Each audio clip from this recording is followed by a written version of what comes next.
प्रचार संपायला अवघे काही मिनिटं उरलेले असताना शेवटच्या क्षणी बाईक रॅली काढून भाजप आणि शिवसेना महायुतीनं ओवळा माजिवडा सगळा परिसर जो आहे या परिसरामध्ये मोठी बाईक रॅली काढली होती।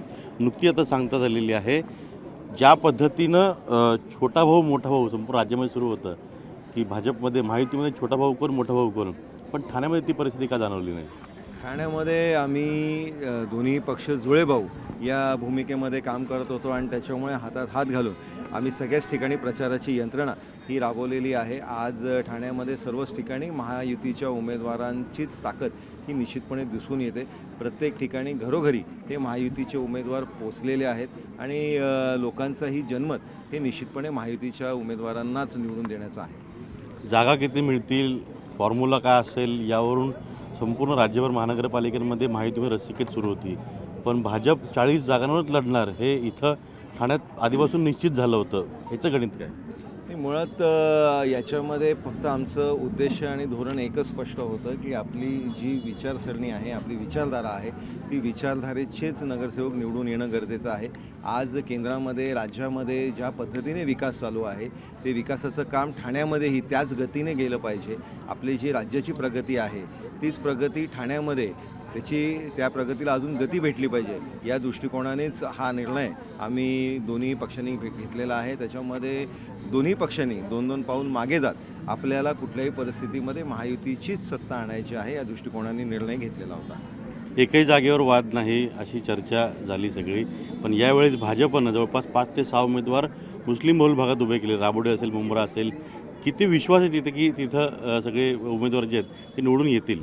यावेळेस सगळ्याकडे फिरत असताना मी एक लोकांचं जे जनमत बघितलं तर जात धर्म पंथ याच्या पलीकडे जाऊन फक्त विकासाच्या नावानेच मतदान करायचं आहे। जो उमेदवार जो नगरसेवक आमच्या भागातला आमच्या प्रभागातला विकास करू शकेल अशाच उमेदवारांना निवडून देण्याची मानसिकता ही लोकांची असल्याकारणाने त्याही ठिकाणी निश्चितपणे भारतीय जनता पार्टी आणि शिवसेनेचे उमेदवार हे निवडून येतील हा विश्वास मला आहे। सुरुवातीला ठाण्याचे निवडणूक प्रभारी वेगळे होते, त्यावेळेस युती होईल की नाही जवळपास होणार नाही ठाणे महानगरपालिकेत असं चित्र होतं, पण तुमची ठाणे निवडणूक प्रभारीपदी भाजपच्या नियुक्ती केली गेली आणि एकदम युतीची बोलणी बैठक एकदम सुकर झाल्या।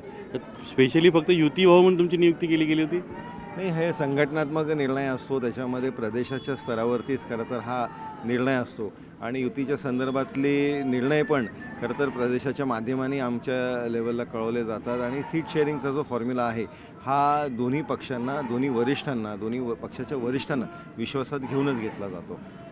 काय वाटतं किती जागा निवडून येतील? कारण का 2 पावलं मागे 4 पावलं पुढे सगळे गणित आहेत। सगळा प्रचार तुम्ही आता केलेला आहे, प्रचार संपतोय आता, किती जागा महायुतीच्या ठाणे महानगरपालिकेत निवडून येतील? आपण बघतोय की ठाण्यामध्ये फक्त आणि फक्त महायुतीचाच जोर दिसतोय आणि प्रभाग क्रमांक 1 पासून ते प्रभाग क्रमांक 33 पर्यंत सर्वच ठिकाणी महायुतीच्या सर्वच उमेदवारांनी आणि त्याचबरोबर पक्षाच्या सर्व कार्यकर्त्यांनी आणि नेत्यांनी जोर लावलेला आहे।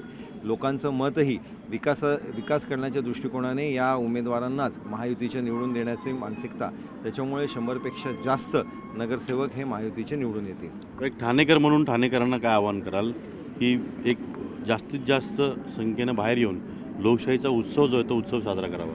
मी खरं तर आपल्या चॅनलच्या माध्यमाने सर्व ठाणेकरांना एकच विनंती करीन की मतदान हा आपला लोकशाहीचा उत्सव असतो आणि या उत्सवामध्ये आपण सहभागी होत मतदानाला जास्तीत जास्त बाहेर पडावं।